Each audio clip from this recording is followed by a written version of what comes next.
మన ఏకైక ఎమ్మెల్యే ప్రభుత్వ విప్పు పక్క నియోజకవర్గమే ఆలేరు నియోజకవర్గం నుండి ఎన్నికైన బీర్లా ఐలన్న గారు, మహిళా కమిషన్ చైర్మన్ సోదరిమణి బండ్రు శోభారాణి గారు, నా ట్రస్ట్ బోర్డు మెంబర్లు, స్టేట్ కమిటీ మెంబర్లు, మహిళా కమిటీ మెంబర్లు, యూత్ కమిటీ అధ్యక్షులు, వారి కార్యవర్గము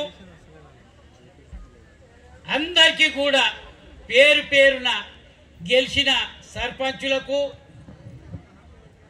ముఖ్యంగా ఈ ఇక్కడ విచ్చేసిన నా కుల బాంధవులకు అందరికీ హృదయపూర్వక శనార్థి చేస్తూ, ఇవాళ సంఘం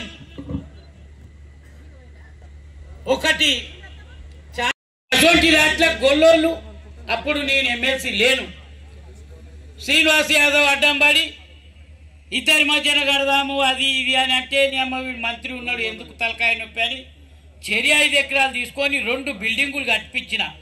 10 కోట్ల రూపాయలు కేసీఆర్ ఇస్తే ఆ హరీష్ రావు పుణ్యమా అని 14 కోట్లు పెట్టి 2 బిల్డింగులు కట్టించిన. ఇవాళ మనకు 5 ఎకరాలు ఉన్నది. దాన్ని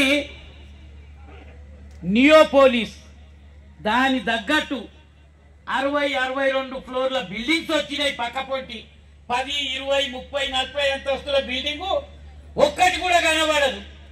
ఎవరికన్నా ఇస్తే మనకు 4 రూపాయలు వస్తాయి, మన పిల్లలకు 10 మందికి అడ్మిషన్స్ వస్తాయి అని మేము ఎంతో దూరదృష్టితో ఆలోచించి అయినా వాళ్ళ దగ్గరికి వెళ్ళి సగం పైసలు తీసుకొని సగం పైసలు మన దగ్గరికి వెళ్ళి పెట్టి కట్టిస్తే ఇది కురుమ సంఘానికి యావత్ దేశంలో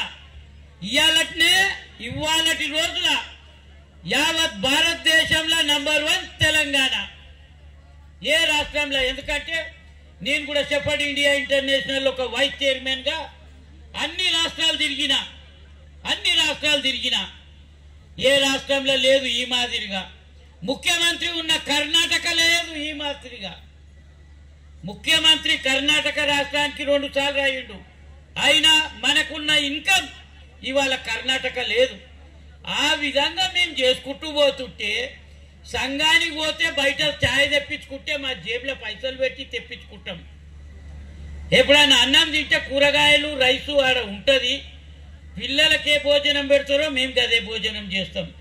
ఏమన్నా నాన్ వెజ్ తెప్పించుకొని ఉంటే మా పైసలు ఇచ్చి, ఆ నరసింహన్ ఉన్నాడు ఆయననే పైసలు ఇచ్చి తెప్పించి ఓడిపించి తింటాము. ఆడ పని ఉన్న రోజు ఆడనే ఉండవలసి వస్తే ఆ విధంగా మేము సంఘాన్ని నడిపించుకుంటూ వస్తున్నాం. ఇంకా ఎన్నో ఆలోచనలు ఉన్నాయి. ఇవాళ గ్రూప్ 1, గ్రూప్ 2 పిల్లలు పాస్ అయ్యారు.